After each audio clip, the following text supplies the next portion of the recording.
Hello friends, good morning. Welcome সবাইকে আমার চ্যানেলের পক্ষ থেকে। তো তোমরা সবাই কেমন আছো? আশা করছি খুব ভালো আছো। আমিও বেশ আছি, তো একটু চাপের মধ্যে আছি। তো যাই হোক, এখন হচ্ছে সকাল একদম 7টা বাজে। তো চাটা খাওয়া কমপ্লিট হয়ে গেছে। তো তারপরে এই যে রান্না শুরু করে দিয়েছি। তো মেয়ের যেহেতু স্কুলের রান্না করতে হবে, ভাতটাও আমার রান্না হয়ে গেছে। তো তারপরে এই যে একটু সয়াবিনের তরকারি রান্না করছি। মেয়ের আজকে বায়না ছিল যে সয়াবিনের তরকারি দিয়ে ভাত খেয়ে যাবে। তো সেই কারণেই ওর জন্যেই একটু অল্প করে সয়াবিনের তরকারি বানিয়ে দিচ্ছি। ও খেয়ে স্কুলে যাবে। তারপরে রান্নাটা কমপ্লিট করে সোজা এই যে স্নানটা সেরে নিয়েছি। তো এই যে স্নানটা সেরে এসেই না, মানে কি বলবো, তো এখন যেহেতু শীত পড়ে গেছে, তো শীতের এই যে আমার ক্রিমটা একেবারেই শেষ হয়ে গেছে। মানে বের করে কোনো রকম মানে একটু লাগিয়েছি। আর এখন যেহেতু মানে শীতকালে স্কিনটা কেমন একটা টান থাকে, তো সেই কারণে না ক্রিমটা না হলে চলছিল না। তো আজকেই বলছি যে আজকে আমাকে বাজার নিয়ে চলো। তো যেই ক্রিমটা ইউজ করছি, তো অন্য কিছু একটা ক্রিম নেব। তো সেই কারণেই আমি যেতে চাইছি যে আমি গিয়ে একটা চয়েস করে নেব। আর ফেস ওয়াশটাও শেষ হয়ে গেছে। তো না, সব কিছুই শেষ হয়ে গেছে। তো তাই আর বলছি যে আজকেই রান্না টান্না সেরে তো 10:30 11টা এরকম সময়ে যাব।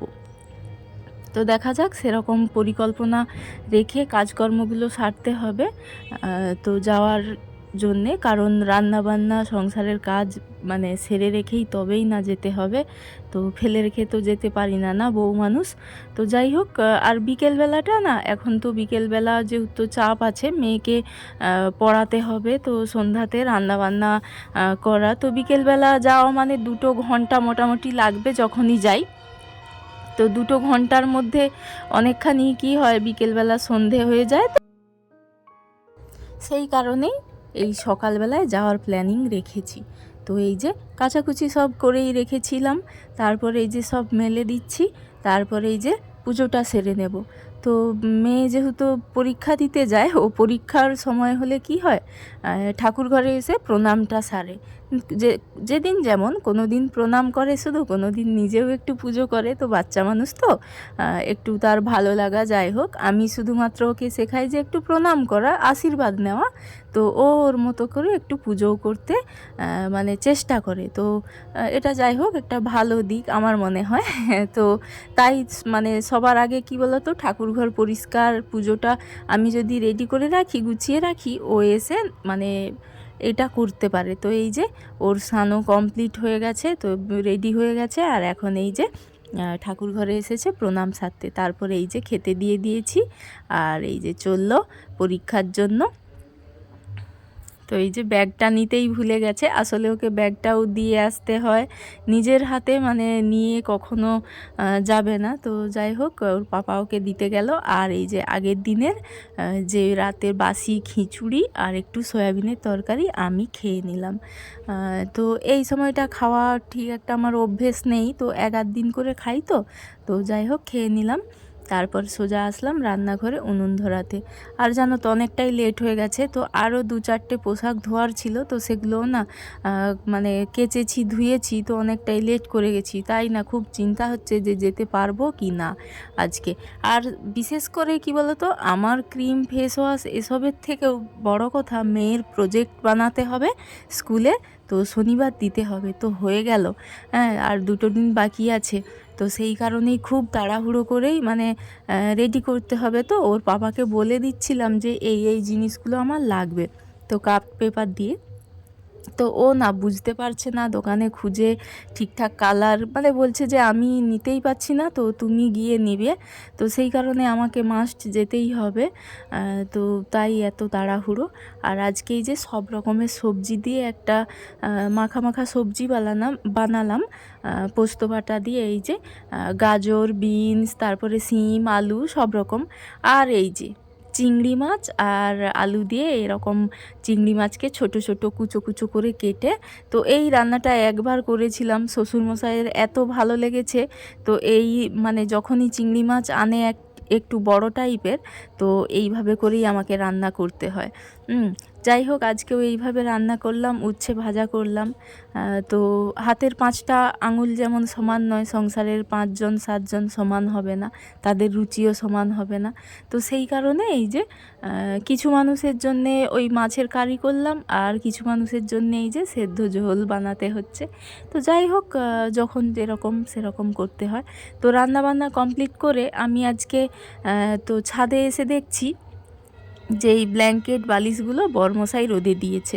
তো আমার এটা দেওয়া হয়নি তাড়াহুড়োর কারণে। তো দেখে বেশ ভালো লাগলো যে ও দিয়ে দিয়েছে। তো এসেই অবাক হয়ে গেলাম।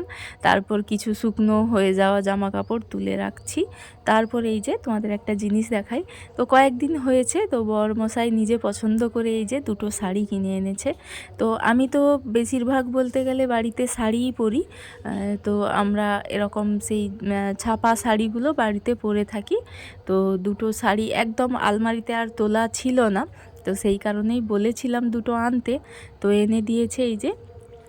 কালার 2টো অবশ্য আমি চয়েস করেছিলাম, ফোনে 4টে 5টে পাঠিয়েছিল।